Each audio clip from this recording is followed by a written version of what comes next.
उदालगुरि जिल्लानि माजबादाव क'अर्डिनेशन फ'रामा आसाम आयेन आफादनि बिथायाव गोलोम बोथोरनि मावबादाफोर खुङो। लामाबारि गेजेर इंराजि फरायसालियाव उदालगुरि जिल्ला खुंथायनि हेफाजाबाव आसाम सरकारनि हारिमुआरि आयदा बिफाननि नाजानायाव 7 जुलाइनिफ्राय 15 साननि गोलोम बोथोरनि मावबादाखौ जागायजेनदों। बे मावबादाखौ लामाबारि गेजेर इंराजि फरायसालिनि गाहाय फोरोंगिरि निरन्जन शर्माया बेखेवो। मावबादायाव रोंगौथि गोनां फोरोंगिरि अनुप आब्दुल रहिम, रामानुज बाग, अरुण बरा लोगोसे फरायसाफोरखौ खुगा मेथाइ, झुमुर, जिकिर बायदि बायदिजों लोगोसे आसामनि थागिबि मेथाइफोराव फोरोंथाइ होयो। गुबुन फारसेथिं मावबादायाव सिफुं, सेतार, दतरा दामनायनि फोरोंथाइ होनाय जायो। बे फोरोंथायाव माजबाद ओनसोलनि गोबां अनजिमानि फरायसाफोरखौ बाहागो लानाय नुनो मोनो। আজি সমন্বয় মঞ্চ অসমৰ সৌজন্যত অসম চৰকাৰৰ সাংস্কৃতিক পৰিক্ৰমা বিভাগৰ ওদালগুৰি জিলাৰ যি বিভাগীয় কাৰ্যালয় আছে সাংস্কৃতিক পৰিক্ৰমা বিভাগৰ, তো তেখেতসকলৰ উদ্যোগত আজি আমাৰ বিদ্যালয়ক নিৰ্বাচন কৰি লৈ আমাৰ বিদ্যালয়ৰ ছাত্ৰ ছাত্ৰীসকলক লোকগীত শিক্ষা দিবৰ কাৰণে যি 15 দিনীয়া কৰ্মশালাৰ আয়োজন কৰা আজি ব্যৱস্থা কৰিলে, তাৰ কাৰণে পোনপ্ৰথমে আটাইলৈ ধন্যবাদ জ্ঞাপন কৰিছোঁ।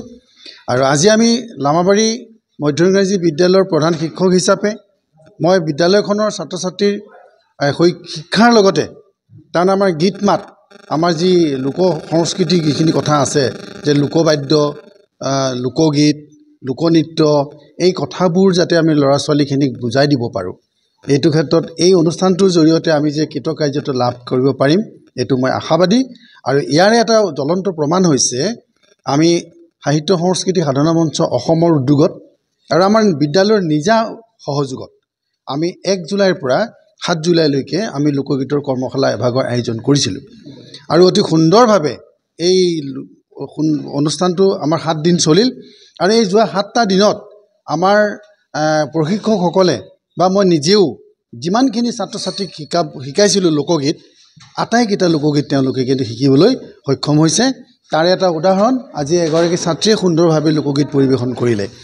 মই আশাবাদী এই বিদ্যালয়ৰ প্ৰধান শিক্ষক হিচাপে যে আমাৰ বিদ্যালয়ৰ প্ৰতিগৰাকী ছাত্ৰ ছাত্ৰীয়ে যি প্ৰশিক্ষণ ল'ব, যি ইয়াত শিকোৱা হ'ব, সেই শিক্ষাৰ জৰিয়তে প্ৰত্যেকেই ইয়াত ভাষাৰ কথা নাই, সকলোৱে ইচ্ছা কৰিলে সকলো পাৰিব আৰু আমাৰ ছাত্ৰ ছাত্ৰীখিনিয়েও এই লোকগীত শিকিব পাৰিব।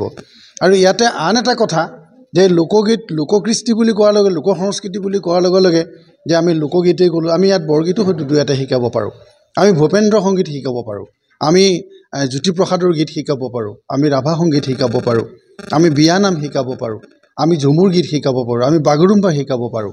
আমি প্ৰতিটো জাতি জনগোষ্ঠীয় লোকৰ যিসমূহ থলুৱা লোক সংস্কৃতি আছে সেইবোৰৰ লগত আমি ছাত্ৰ ছাত্ৰীসকলক চিনাকি কৰাই দিব পাৰোঁ। তো আমি সঁচাকৈ ধন্য হৈছোঁ।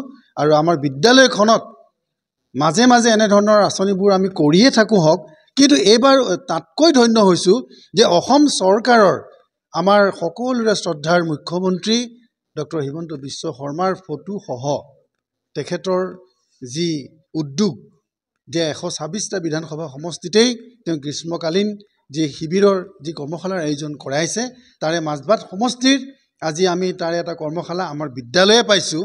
এই বিদ্যালয় আমি অতি আনন্দিত আৰু সুখী হৈছোঁ। আমি আয়োজক মণ্ডলী প্ৰমুখ্যে চৰকাৰলৈ আমি বিদ্যালয়ৰ তৰফৰ পৰা অলেখ অযুত শুভকামনা আৰু কৃতজ্ঞতা জ্ঞাপন কৰিছোঁ। চৰকাৰৰ সাংস্কৃতিক পৰিক্ৰমা বিভাগৰ উদ্যোগত মাজবাট বিধানসভা সমষ্টিত লামাবাৰী মধ্য ইংৰাজী বিদ্যালয়ত আমি স্থান বাছি লৈ ইয়াত যিখিনি ল'ৰা ছোৱালী আছে সেই ল'ৰা ছোৱালীখিনিক আমি লোকগীতৰ কৰ্মশালা দিবলৈ প্ৰয়াস কৰিছোঁ। আৰু চৰকাৰে যি নিৰ্দেশ SOP ধৰি দিছে সেই SOP অনুযায়ী আমাৰ কৰ্মশালাখনি 15 দিনীয়া কৰিব দিছে। আমি 15 দিনৰ ইতিমধ্যে আমি যোৱাকালি কৰিবলগা আছিল, কিন্তু বিশেষ কাৰণবশতঃ আমি কৰ্মশালা আয়োজন কৰিছোঁ, কিন্তু আমাৰ বেনাৰ পোষ্টাৰখিনি আহি পোৱা নাছিল, তাৰ বাবে আজি আমি শুভাৰম্ভণি কৰিলোঁ। আৰু আমাৰ সমন্বয় মঞ্চ অসমৰ লক্ষ্য আৰু উদ্দেশ্য হ'ল অসমৰ বিভিন্ন জিলাত লোক সংস্কৃতিৰ যি থলুৱা বাদ্যযন্ত্ৰৰে গীতসমূহ লুপ্ত পাবলৈ ধৰিছে সেইবোৰক আমি উলিয়াই আনি বিশ্ব দৰবাৰত পৰিণত কৰাৰ আশা আৰু লক্ষ্য ৰাখি আমি সমন্বয় মঞ্চ অসমৰ চুকে কোণে গৈ আমি এই লোক সংস্কৃতিৰ প্ৰচাৰ প্ৰসাৰণ চলাই আছোঁ আৰু আগন্তুক আমি ভৱিষ্যতলৈ চলাই যাম। আমি অসম চৰকাৰৰ পৰা বিভিন্ন প্ৰগ্ৰাম আমি বিভিন্ন জিলাত কৰিছোঁ।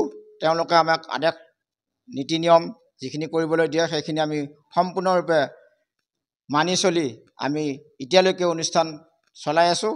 আৰু এইখন অঞ্চলত মই বিশেষকৈ এজন মানুহৰ নাম নকৈ থাকিব নোৱাৰিম, যিগৰাকী ব্যক্তিয়ে সাহিত্য সংস্কৃতি সাধনা মঞ্চৰ প্ৰধান সম্পাদক নিৰঞ্জন বৰাদেৱে মোক তেখেতে ফেচবুকত লগ পাই সেই মঞ্চখনৰ সাংস্কৃতিক সম্পাদক কৰি দিয়াৰ বাবে তেখেতক মই অশেষ ধন্যবাদ জ্ঞাপন কৰিছোঁ। মোৰ লগতে তেখেত থিয় হৈ আছে আৰু তেখেতে যিখিনি মোক অনুপ্ৰেৰণা উৎসাহিত দিছে সেই অনুপ্ৰেৰণা উৎসাহিতত মই বহুখিনি আগবাঢ়ি যাবলৈ মই সক্ষম হৈছোঁ।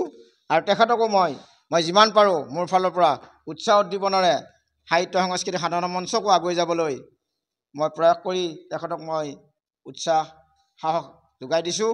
আৰু মই যিমান পাৰোঁ সাহিত্য সংস্কৃতিৰ কাৰণে কাম কৰি যাম। আৰু আমাৰ সমন্বয় মঞ্চ অসমে যি চৰকাৰৰ পঞ্জীয়নভুক্ত সমন্বয় মঞ্চ অসম, সেই অসমে আমি আজি 25 বছৰ ধৰি বিভিন্ন গীতৰ মাজত সোমাই গৈ আমি লুপ্ত পাবলৈ যিবিলাক গীত এতিয়াও উঠি অহা নাই সেইবোৰ গীতক আমি উঠাই আনিবলৈ প্ৰয়াস কৰি আছোঁ। আৰু পৰাপক্ষত আমি মাজবাটনিफ्राय জ্যোতি নাথনি रिपोर्ट NBT लाइव।